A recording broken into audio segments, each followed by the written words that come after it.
Okay, welcome back to the Rise and Shine show. It's been a while. I would say it was a seasonal break, I'll call it, since we've recorded a show, but we're back. I'm back. And so I thought it was a good opportunity just to reflect on why am I doing this show? What is it all about?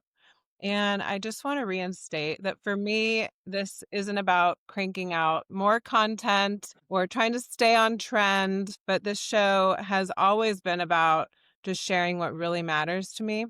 And even if that can sometimes be awkward and embarrassing, I'm trying to live a good life. And not just a good life as in like an enjoyable life, but good as in true in integrity and in alignment with who I really am. And I think that's what this show's all about is integrity, really. Integrity in our health, in our choices, in how we show up in the world. So that's the thread that I want to continue to run through everything I do, including the show, and rising out of confusion always and out of heaviness, even though that can be really freaking hard sometimes, and shining the truth, the compassion, and alignment. With that, today I'm going to do something a little different because I have a friend with me today. So I invited my friend Derek Hansen into this real conversation with me. Derek is a CEO and a co-founder of Mint Systems, a clean energy company based here in Santa Cruz. Professionally, he's built a reputation as a leader in and sustainability and energy innovation. But beyond those titles, Derek is a longtime friend, someone I deeply respect and trust. He's a kind person. He's a good guy, and I can talk to him about anything professional and personal because I know he cares a lot and lives by his values. And what inspires me most is this awkward, Derek, that I'm just talking about you and you're in the room. Oh, keep going. I Just keep need it. warmed I up. love it. You're gonna like this part. What inspires me most is that Derek proves you can run a successful, company, achieve financial growth, and still choose to do the right thing. He shows us success doesn't have to come at a cost of being a good human. And I think that's something the world needs more of. Leaders who care about people, who care about other beings, and they care about the impact they're making. Because at the end of the day, we're all faced with choices, every single one of us, every day, all day. And we get to choose what elevates us at the expense of others, or do we choose the right thing? We get to choose the impact we're making. So that's why I'm excited to have Derek here. So, Derek, thank you so much for joining me. Thank you, Sandy. I just ask that you do all my intros everywhere that wherever Yes, that was you have wonderful. copies of And I have to say that I think that there's something really important to hearing people reflect back to you what it is that matters most to you about yourself. It really is just a really good feeling. It kind of fits between this thing that like boosts your ego or this thing that makes you feel like you're not enough. When somebody resonates what it is that you think that you actually live for or intend to live for, it's a powerful thing. So thank you so much for such a beautiful intro. Yeah, I'm glad it resonates, and I totally know what you mean. It's right, yeah. Someone tells you something that could be considered a compliment, but yet they're literally speaking your heart. You're like, you could not have said my intention better. It is like a guess from like higher power, right? Like we're all Yes. aligned. We're in the right place. Yes. This is Yeah, good. and it also speaks to you and your emotional connectedness to the people in your life, like how you can actually see what the authentic version of them, maybe even sometimes when they don't see it for themselves. And I think that's really a powerful gift that you have for sure. Thank you. This is going to be a great show. We can just hear just keep talking good about each other. It'll be wonderful. Uh-huh.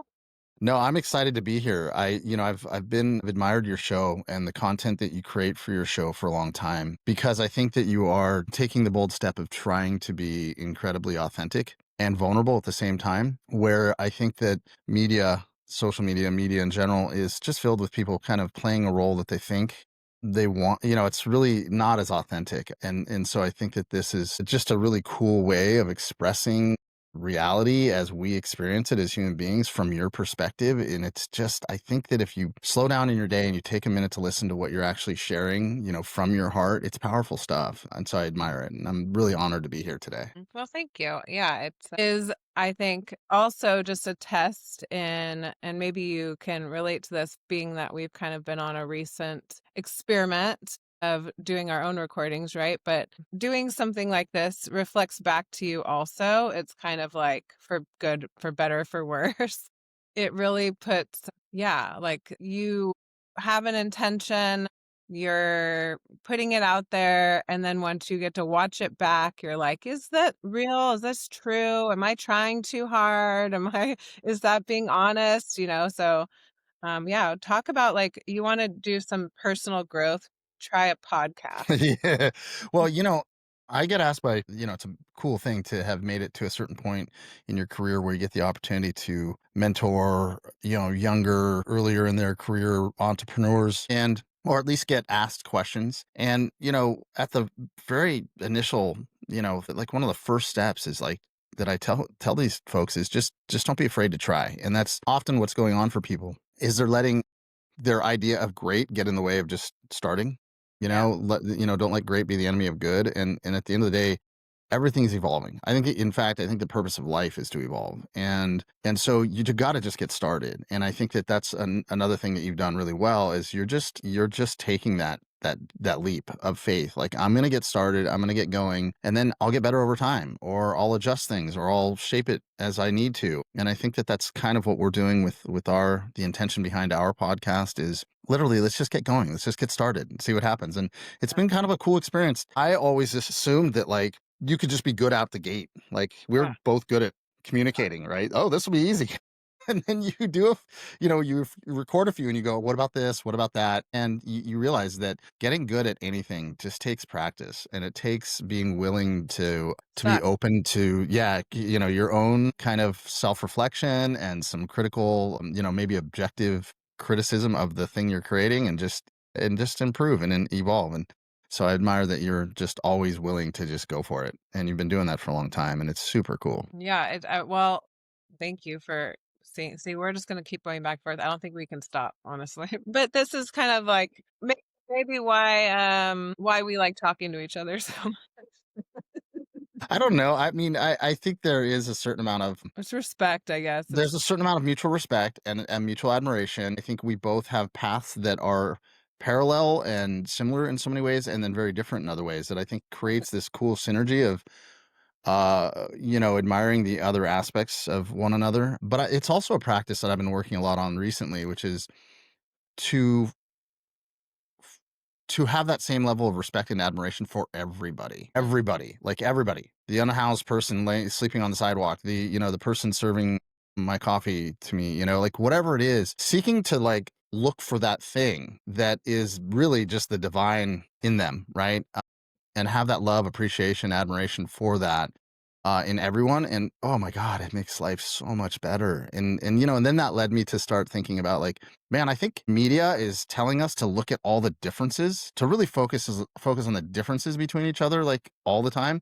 And what if we flip that on its head? And it sounds simple, but it really has a lot of meaning to it. Like it really can take you to another place when you start like really seeking to see the samenesses, you know, to see the commonalities between us and focus on that and not the differences. And then yeah. when you start looking at what are the samenesses, there's this core, human element that shows up in lots of different forms and ways. But when you really focus on this, the commonalities, it tends for me, it's having this really beautiful effect on like my experience on a daily basis. Well, and that makes me think about, your kind of like the introduction here, just of you being this guy who you're looking at the world from these perspectives, other than just what's going to be best for me? How can I just get ahead? How can I feel better? And but to actually, step back and bring these other perspectives into your day to day,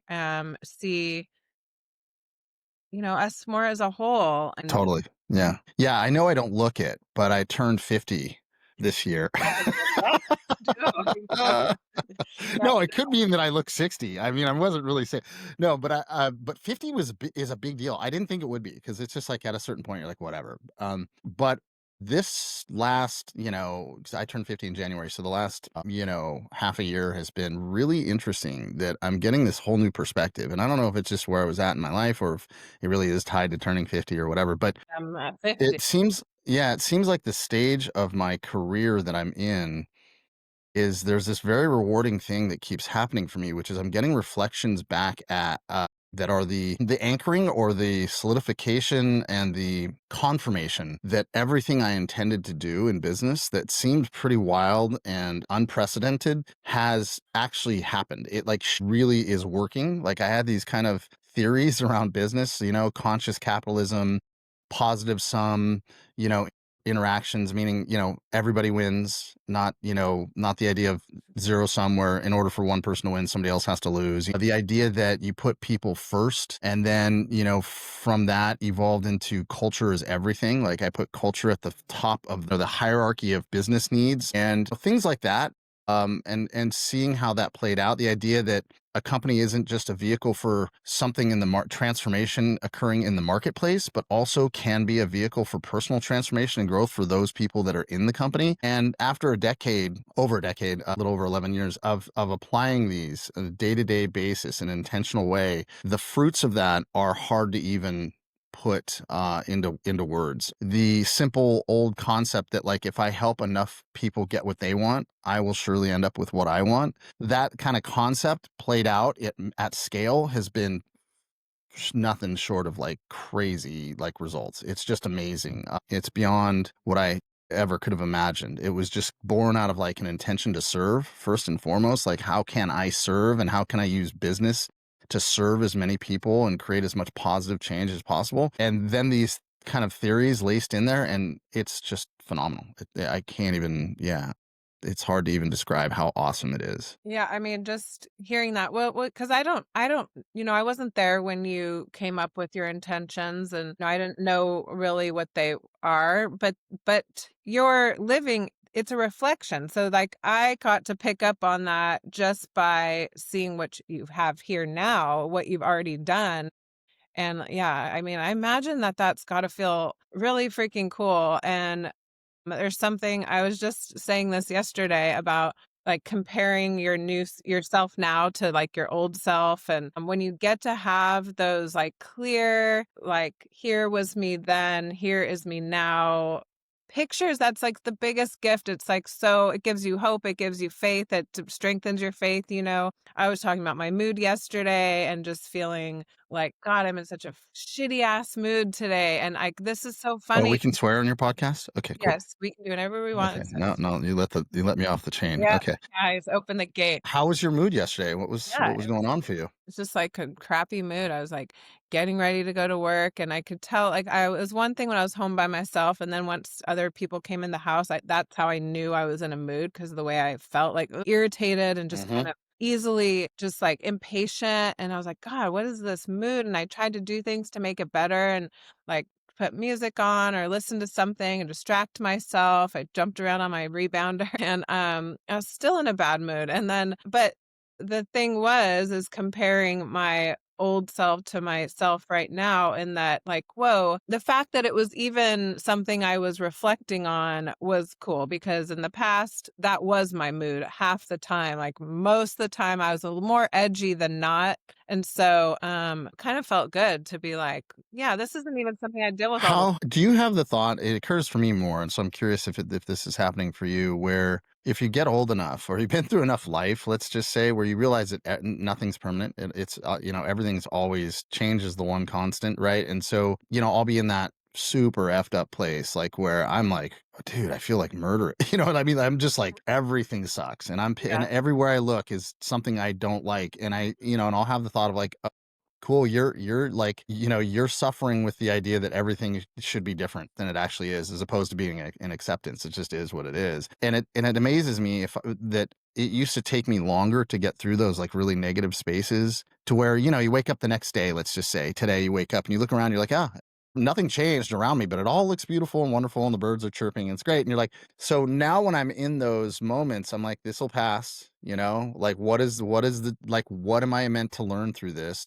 Is it meaning that I used to need to just go sit and like get away and like not be around people. And now it's more of like, what does showing up under some level of self-imposed stress or upset or whatever, and still need being able to show up in that. I think you gain a little traction in what it looks like when you show up when you're actually on fire and you're actually like lit up. It like gives you a little bit more, like you grow through those bumps and bruises, and in the big ways, those really big things that happen in life, but also those crappy day or two or three where you're like your mood sucks and you're like, I eat something weird? Did I not sleep Right. enough? Like, am I dehydrated? Like, what is it? But without diagnosing, for me these days, I'm just like, okay, this is going to pass. I don't know how long.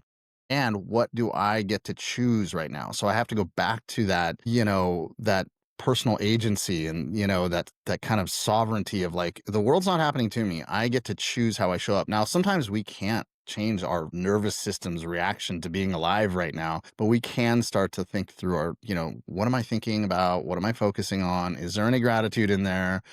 It's tough when you're in those moods, but Yeah, we you're do right. have we There's have the power to choose. totally. There's a lot of tools nowadays, like you're saying, like maybe I gained those with time on this planet. Is our younger selves literally thought, this is the way it is. Everyone better just frickin' watch out. 'Cause I'm like, there's nothing that changes. This is just me. Like here I am in a bad mood and I can't do anything about it, right? And then maybe we learn that we can change some things.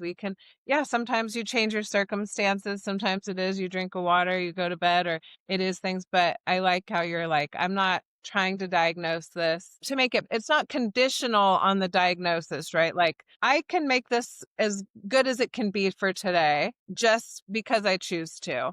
And there also might be a reason why. And maybe we can get to that at some point. Like, maybe there is a reason. Maybe it's the fact that it's like a new season. There's some different How about the world is having some major vibes right now? Maybe that's I way wouldn't know what you're talking about. I've totally unplugged. I have no idea what's going on out there. that is the No, best. there's this other thing that's interesting to pay attention to, which is I mean, it's kind of a human condition that we're programmed to make an assessment of good or bad, right or wrong, right? Mhm, Like, and what if you can leave the judgment behind for a minute and just say, what if this is good? Like, what if we're always seeking good or better or different? Like, I shouldn't feel this way. How do I feel better? What if that there is no better? What if that is what you're supposed to be feeling right now? That is actually the highest good for you right this minute, that the universe knows that you don't know. And you just move into acceptance. Okay, I mhm. am meant to be fucked up right now, Yeah. and what am I to learn from this, right? And so, like, the idea at core, it's really esoteric, but it's like, what if everything is perfect all the time? And Mhm. if you were to Absolutely. imagine that all things are energy derived from source, and if we were to imagine that source is pure love and good, and and then just go, okay, so my looking around the happenings of the world, Mhm, which are just being beamed to me through some screen that aren't real to me in this moment. mhm, Certainly, I can be aware of things that seem really crappy. Palestine, right? As an example. I mean, just freaking awful. And that will ruin my day. And I will lose conscious contact, not only with my source, but also with the people that are being placed in my sphere of influence or ability to receive. That interplay of humanness that occurs for us as we're going about our day. We're disconnected from that because we're so plugged into the suffering that's occurring on the other side of the planet. mhm, And so, I when I say everything's perfect, I don't mean to like totally like glaze over the fact that there's suffering 100%. But what if at like this macro scale, that everything is working out for good over time? And for that individual that's suffering right now, absolutely it sucks. Suffering sucks. And what is occurring that we don't realize over the large scale of time, But at least for me, I like to remind myself that, okay, this way I'm feeling is perfect. I just don't know why yet, and maybe I will a year from now, but yeah, so there's like like acceptance. So it was right accepting that yesterday, or because, like, right, what's the point in trying to argue with it in the moment anyways, right? Oh, that makes it better, right? Yeah, that'll help. Yeah.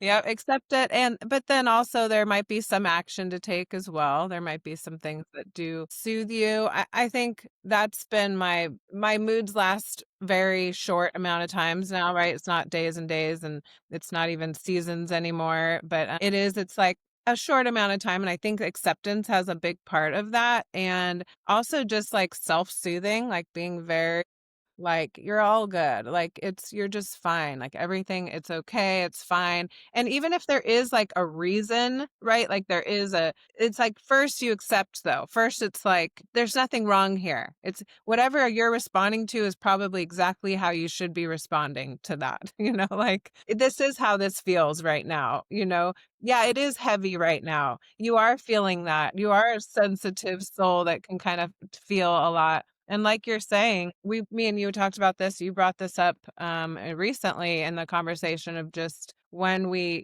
peer into what's going on in the world, we're not necessarily registering that we're literally bringing in that suffering of the entire freaking world if your feed looks anything like mine. And how does that impact you? And how are you walking through your days carrying the really freaking weight of the world on your shoulders? Yeah, big time, right? So I love to hear that maybe you're tuning that out just so that you can. Yeah, I mean, just to give, yeah, maybe just to share just a snippet. We could go on for, as you know, the whole hour on this one topic, but just to give listeners like just a bit kind of viewpoint into where I'm coming from on this is that the idea that if we look at humans in their natural state, let's just go back to like you lived in a village or you lived with a tribe or whatever, right? In the small community before internet. And, let's go back 100 years, whatever it is, 200 years. And imagine what the news was to us at that moment. It would be, how you're doing, neighbor, and the neighbor's telling you, oh, my son got sick and I've got to do this and I'm going to go,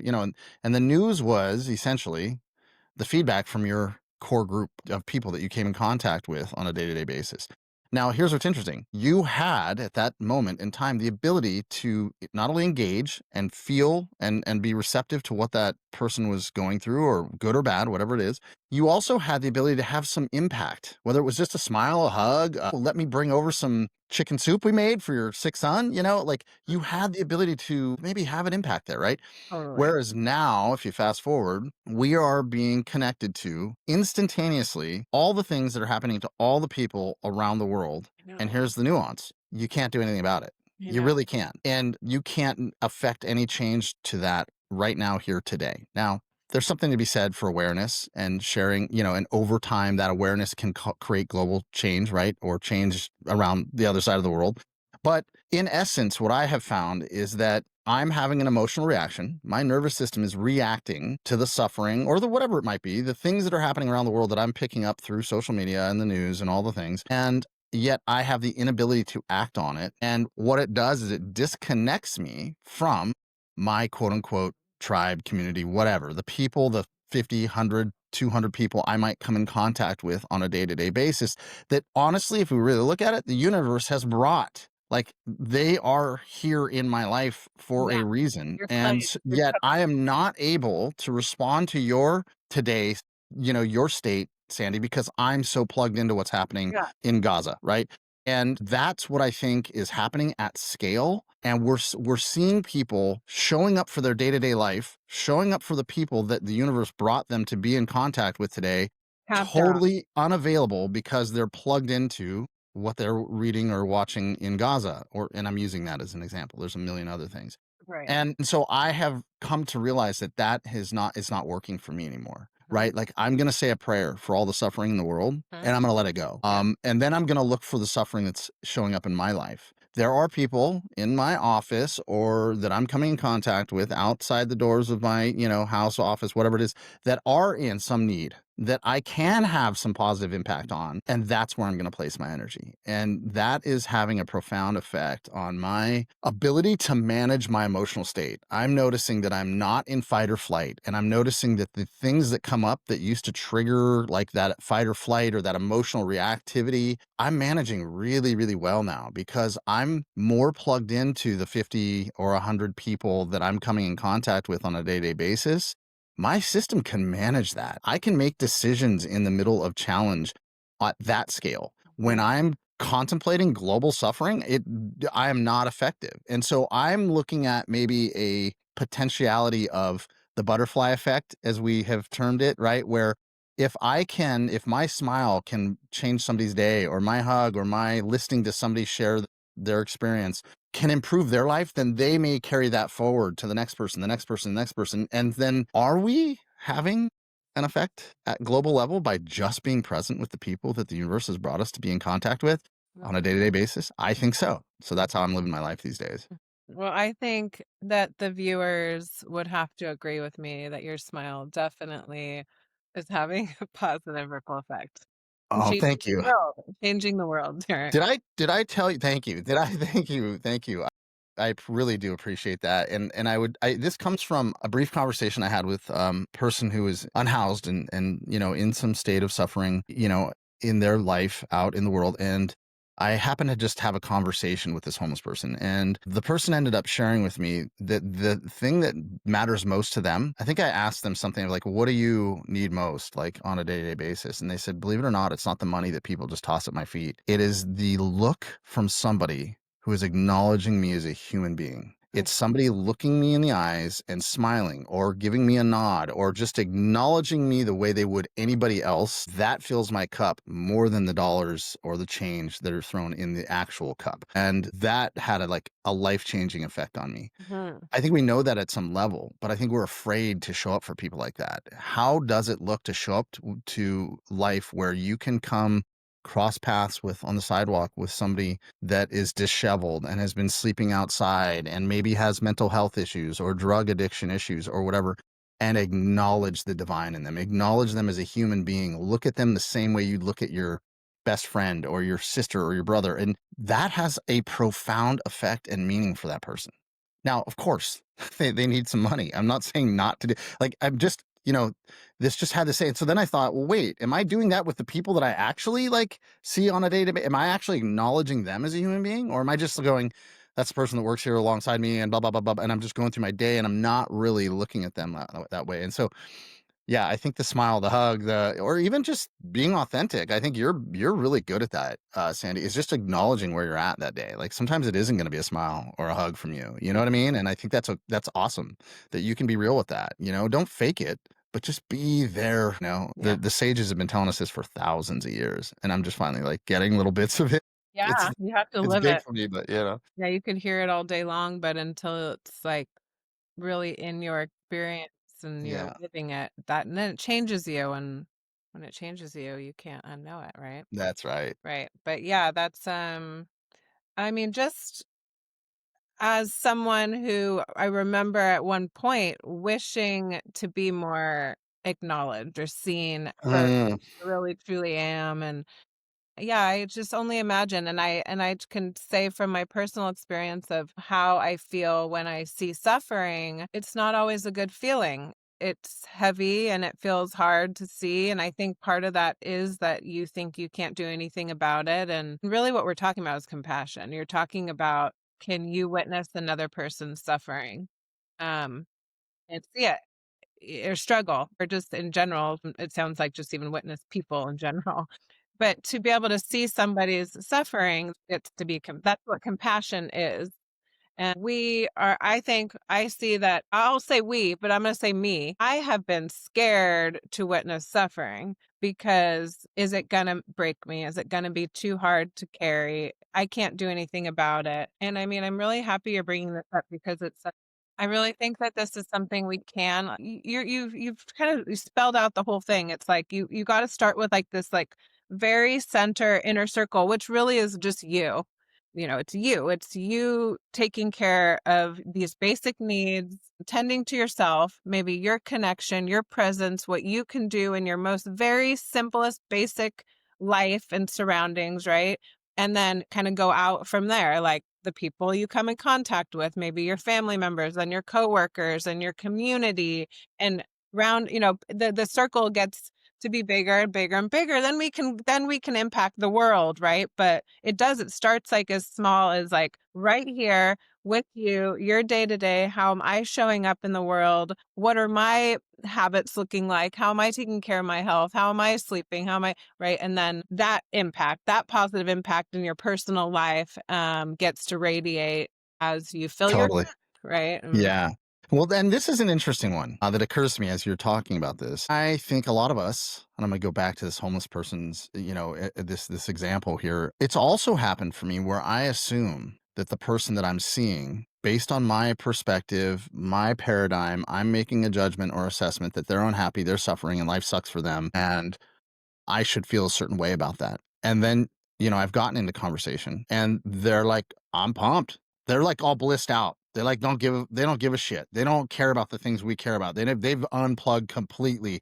And for us, this is an abstract example, but for us, we're like, oh, you're suffering. You don't have a car payment and a mortgage and all Yeah, this shit. Like you're suffering. And they're like, dude, I'm not. I'm like, I'm partying. I love it. I'm not trying to downplay the fact that there's a tremendous amount of suffering in the homeless population. I'm just saying that there are times when we're applying our own state on somebody else. We're putting our shit on somebody else based on whatever's going on for us, as opposed to being truly present with whatever's occurring in that moment. So I'm going to see this person walking to me going, oh, this poor person. Oh no. And I've got to feel all like sympathetic and like, and I got to cultivate all this compassion for their suffering. And then I don't know, maybe they're not suffering. Like show up in the moment open, or at least this is the idea. Like show up to like you don't know for sure that they're suffering, or like I look at Sandy and I go, you got it together, man. Like how many people would want to be you, right? And I think a lot of people would just make the assessment that like you have got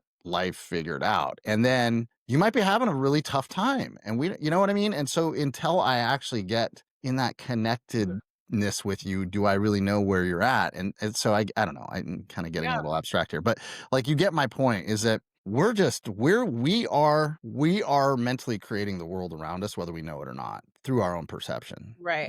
Like we don't see things as they are, we see things as we are. Yeah, for And that's to back to your point, like starts with you. It starts with your center of self and like your connection to source and your faith and your paradigm that you're waking up and creating for yourself every day. And then that's what's reflecting the world back to you is through that lens. absolutely. Yeah, it's all kind of mirroring back like what you're putting out there for sure. That's I am but you're talking about like just how we get to show up for the people around us, and it feels like we're in this world that there's so much going on, and we're going to spend our time complaining and pointing a finger and hating someone or being like it's because of you, or right, all the things. It's because of Trump. Yeah, I mean, obviously, that's the easiest thing to say right now. Uh, So, yeah, the way what we're doing right now, and but, like, yeah, what if, like, that was kind of like, let's not even look right there right now, and, like, literally, like, what can you do in your own freaking life? And there's so much we can do right here, right now to make this world a better place. I mean, I hate to sound like that person, but it is really truly that. it does sound funny, like how if you to your point earlier, like if I were to go back to like us when we were youngsters, late teens, early 20s, like if we would imagine that this is the stuff we'd be talking about and saying, we would be like, what kind of nonsense are you on about, But I think that that's part of living a life and experiencing things is you do gain wisdom. There's this beauty in the wisdom of just that shows up just from experience. I think if you're open.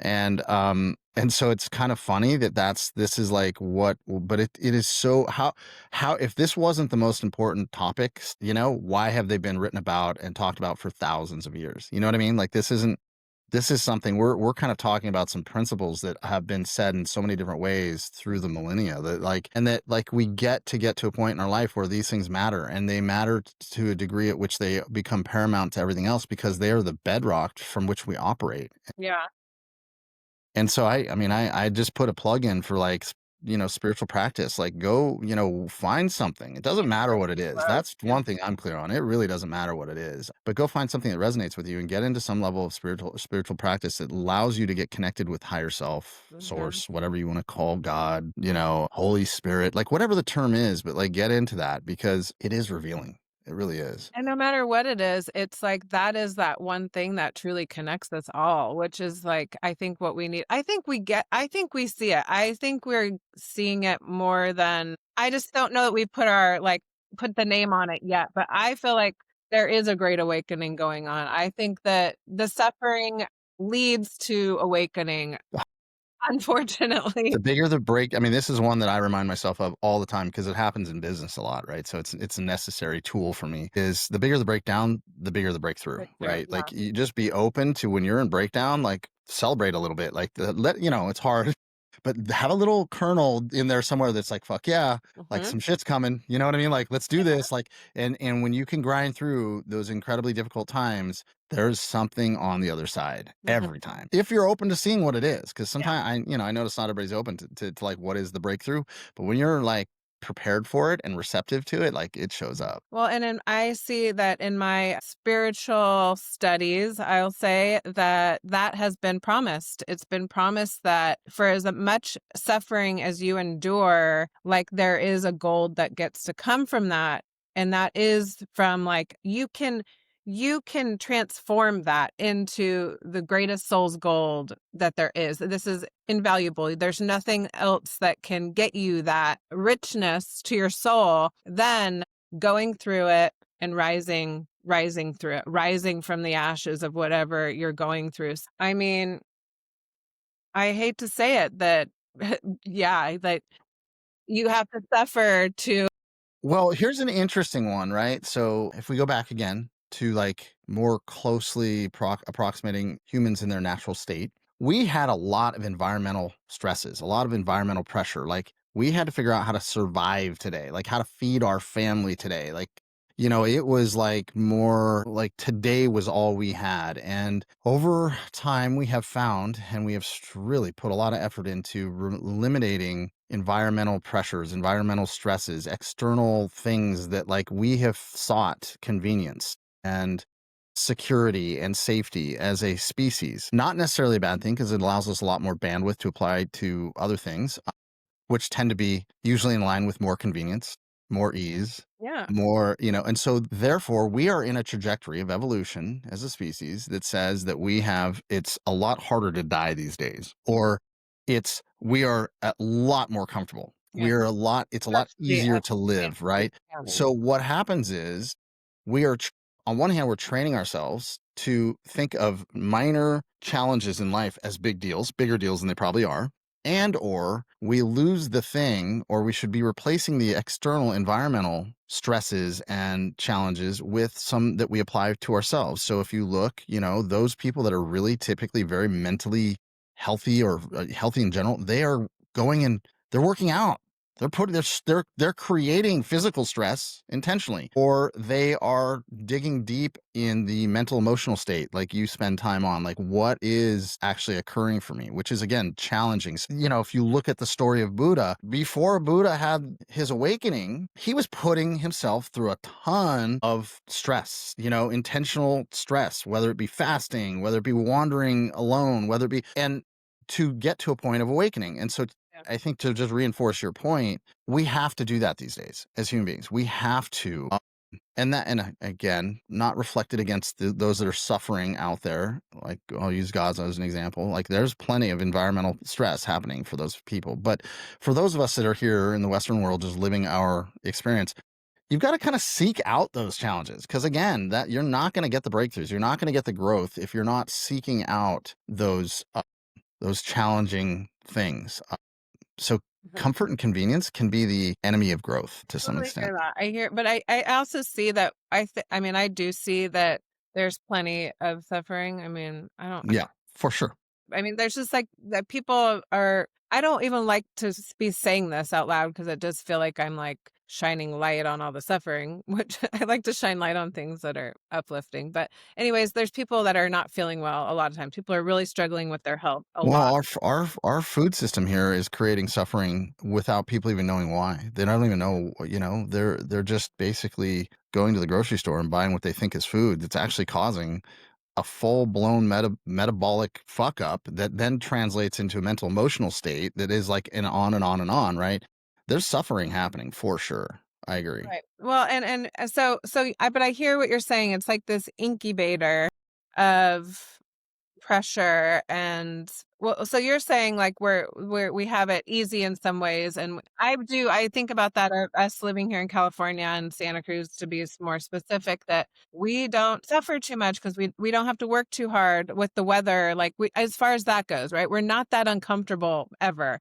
There's not like crazy bugs attacking us and we don't have to go out and chop our wood and like we're just like chilling here, like comfy all the time unless you can't pay your bills, which is more likely around here. But like I see like in general, like let's look at the bigger picture of where our suffering kind of comes from is like taking on Well, like bigger it's the okay, so, like, maybe you let's use the grocery store example. What I'm suggesting is this, that it's convenient to go buy the box of pre-made, this yeah. manufactured food You don't have product. to That's work for convenient, it's it. comfort, it's comforting to get the crunchy, salty, whatever. My point is the shift that can occur is to challenge yourself to say, "What would it look like to actually take the time to go select fresh fruits and vegetables and And make go a prepare graphic. that."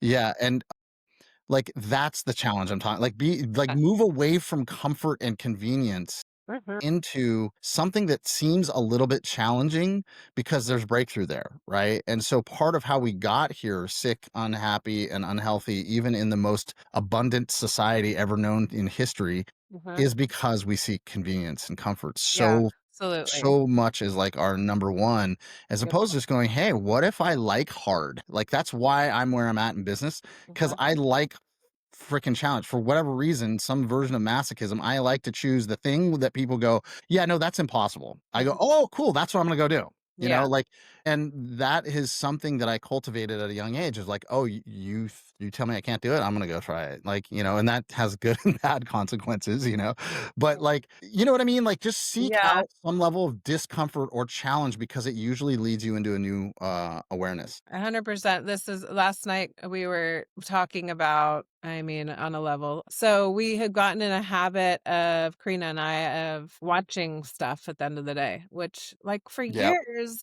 did not happen at all. There was Oh, no really? news on. No, forever.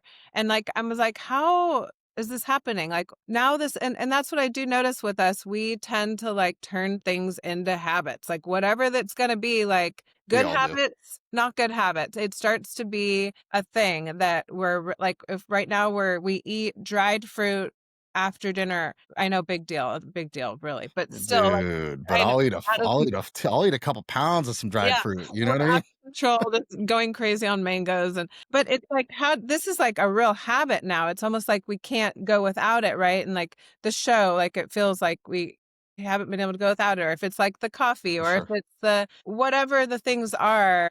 And so we were just kind of talking about it because I was doing some reflecting on it why am I having such a hard time saying no to myself, And I think that's kind of what you're pointing out is, well, because there's a little discomfort in the saying no. Like, can you skip past that thing this time? Like, how about because I'll say I don't want to do the snacking after dinner. Still I don't friggin' and I still do it and again and again. I wanna be watching the shows. Why? Because we can't say no. Because once the show's on, it stays on way too late. We're watching the thing uh-huh. until and it's like You if know, say I no and just turn the thing off. I found the only thing that works for me in that everybody's heard this, right? So it's not like some revelatory thing, but like I can't just say no to something that, especially when I like it, right? Even though I know I shouldn't, there's the bigger part of me, the deeper higher self wants, is choosing, making the decision not to do it, but yet the smaller self like goes, yeah, no, but I don't care, I'm gonna still do it. I have to replace it with something else. So I can't just be like, no, I'm not gonna eat the pound of dried fruit as a snack because I'm just eating mindlessly, something that tastes really good. I have to replace it with I'm choosing Mhm. to fast from 6 o'clock on because I want at least 4 hours of fasting before I sleep so I can sleep better. I'm choosing to sleep better, right? So I'm going, eating the fruit late night is not, I can't do that and have the deepest sleep possible. So I have to go, I'm choosing not to just say no, just to say no. I'm choosing to not eat the Like fruit that. so that because I am first and foremost choosing that I want 4 hours fasted before I lay down. Right.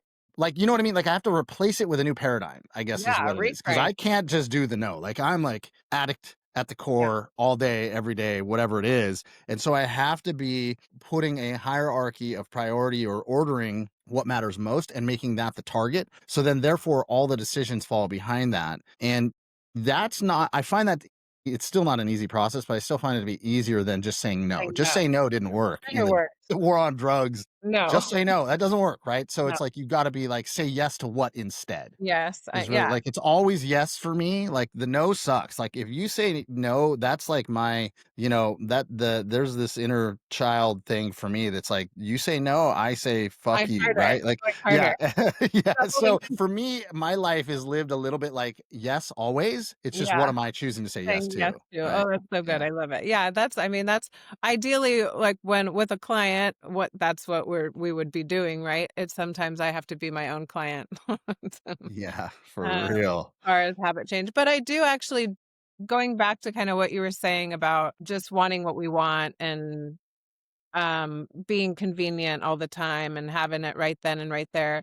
I do find some total reward in, when I let, uh urge or a desire or thing, that I'm wanting in the moment, a compulsion even pass. And I might intentionally be like, we're, we're not going to do this right now. Sometimes being like mean mom to myself does work a little bit. And I do get like a lot of satisfaction out of like just letting that thing pass because it's such a short little urge that you can kind of ride it out. If you can just get it past that, like, no, you're just going to go over here and do this thing over here right now. You don't need to do that thing right there, right? Like, let's keep going. You don't have to have that. You're not going to die. You're not going to just turn to dust. Like you have to. So right on the money. Like it's funny because I like to always question my thinking or my paradigm by taking it to the extreme and go, what would that look like then? Right? If you took it all the way. As an example, being able to say no to the compulsion, the urge, the thing in the moment. Well, I at one point I had this thought that like, I grew up in a somewhat kind of violent air like the people, the friends, the groups, the part of town I was in, there's a lot of like kind of a violent thing going on, and like yeah, my home life was good. I'm not suggesting that, but it was just like I was around a lot of violence, and so it kind of got as a young person, it got kind of part of my my psyche, right? And so I would road rage a little bit, like Mm, snapping, not getting out and doing love anything, me some road physically to people, but like the thought was through my head, like I'm gonna ram this, right? rage. And I go, well, I had to ask myself, well, how come I don't? How come I don't just smash my car through people's, run them into, like, why am I not doing that? And I go, because it's just not reasonable. Like, I don't want to suffer the consequences of that. Mhm. Right. So then I go, wait, if I can control this super like animal, urge, if I can say no to that, why can't I There you say go. no to just reaching for Tomato. another handful of chips? Yeah. Right. Yeah, exactly. So then you kind of just extrapolate, well, like what level of consequence are you placing Hmm. on that compulsion? Does it line up? Like how committed are you to your Yeah. thing, whatever it is? And are you aware of that choice being outside of that? And so I don't know. That was a weird story, but like you get what I'm saying. Yeah. And I mean, when I choose to do, when I'm ready, I'm ready. When clients are ready, they're freaking ready. Like it's like when we just did that 369 cleanse with that group and How'd that go? I mean, it was so amazing. I was just so inspired by a bunch of people who were clearly ready. Like they were willing things that I don't think people are ready for all the time. Like, oh, they're not going to want a juice. Like they're not going to want to have to get a juicer. They're not, that's like a lot of work. I mean, they're going to have to really make some huge changes. And I don't know that people are ready for that. And then to see this like group of like 14 people like purchasing juicers and they were freaking ready. And they did this like, not easy cleanse, like, it's the real deal, and I'm just saying, when you're ready, you're ready, and I think that your mind just like, it has to be, in the right place to say, then it's easy, I'm committed, when you're committed, and I think that's what your point is, like, the outcome, like, what are you committed to?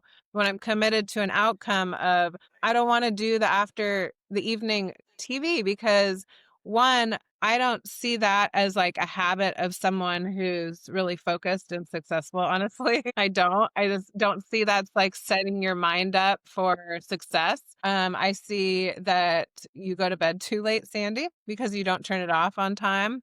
even though you say you're going to? Like, I have no, like, restraint. Anyway, so, what are you committed to, I guess, is what you're saying. Well, What the to do. snacks are meant to be they're meant to be addictive. The TV's meant to be addictive. It's triggering, like it's firing some stuff that's like, And my nervous that's real. system is, like, all Yeah. in it, and I'm all on Like, the I edge, and was thinking about the TV thing because we historically do that is kind of a thing. We just watch an hour or two of TV. We tend to be able to shut it down. Like one of us will start falling asleep, or like I can't. Like I'm like I turn off at a certain hour. Like it's getting earlier and earlier these days, but like 10 for sure is like it's done. So I'm just like done. Doesn't matter how good the program is. But what I have done recently is like I'm more interested in what it is that that's waiting for me to go read. Like I'm way more interested in the reading than any of the stuff that's on TV.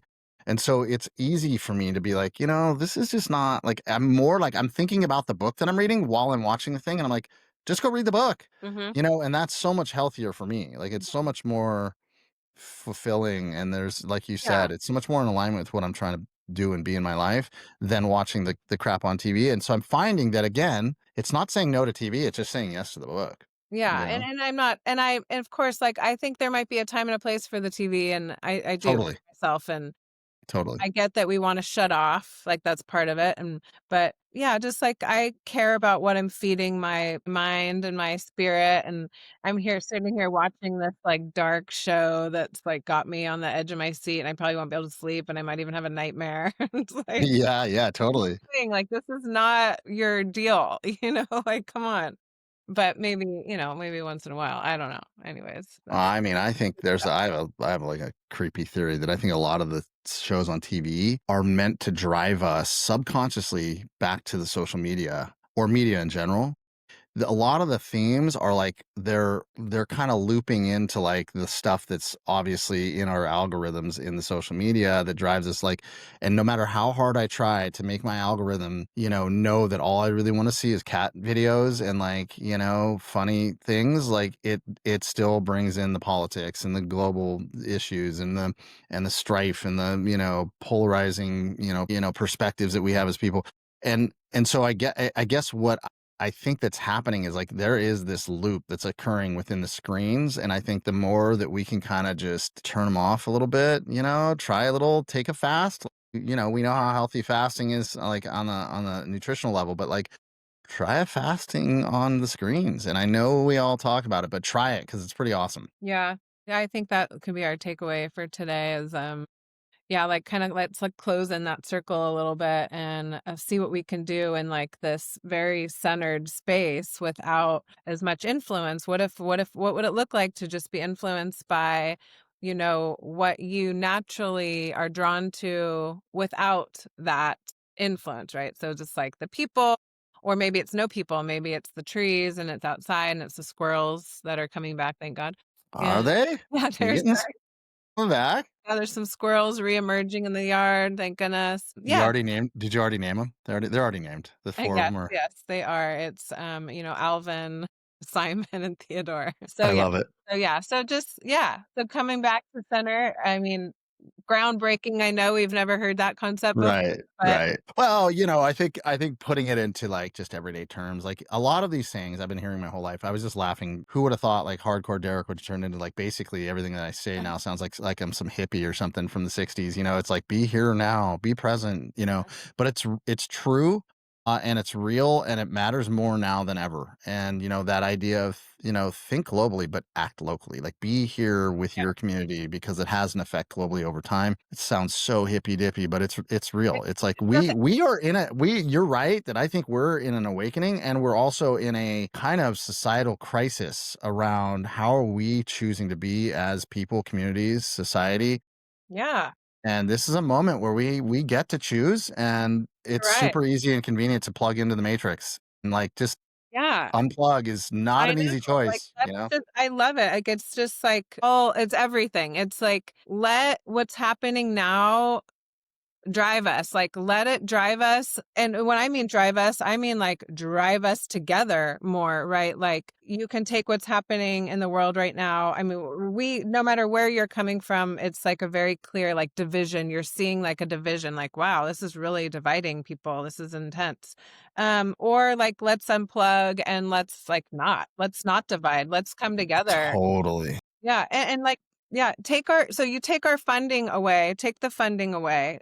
Go ahead, take the funding away because now we see what matters the most to us. Like, shit, we can't live without this as a community. We need this resource. We need these things. Well, let's come together and make that shit happen. Like, Yeah. and then You you're know, not controlled by the funding on the outside because we've got it on going on from the inside.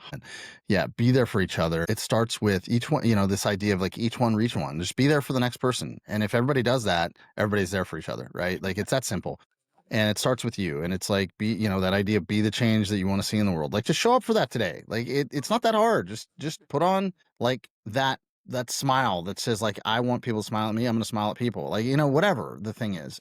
That really has a huge impact, and I find that, yes, you can be thinking about the impact you may be having in the world, but really it has a deeper impact for you and you're showing up for yourself at the same time. Yeah, no, I mean, I'm trying to your business, the way you're living your life, right? It is a reflection of this. It's like, listen, hear what Derek says. Like, this is how he's also living. And this is also how, like, why his company is what it is and why it does what it does. Cause it has this as like the foundation, right? It's not, anyways, that kind of like wraps that whole. It's okay to bring love into the workplace. Yeah, that's okay. That's your tagline. Good. It is. It's okay to yeah, It's be okay to bring love into the school. It's okay to bring love into the workplace. It's okay to bring love into the bagel shop when you're buying your bagel, like, honestly, and, like, in the politics too, like, I guess every time we see something out there that we feel helpless around and we see that the world's not a good place, like, let that be a cue to you that it's time to turn that attention inward and just be you know Dude, we covered some dope shit today. it was so fun. I'm so glad we got to do. Hey, you rock, man. You got a good show, and like I said, I'm so honored and grateful to be here. This was so fun.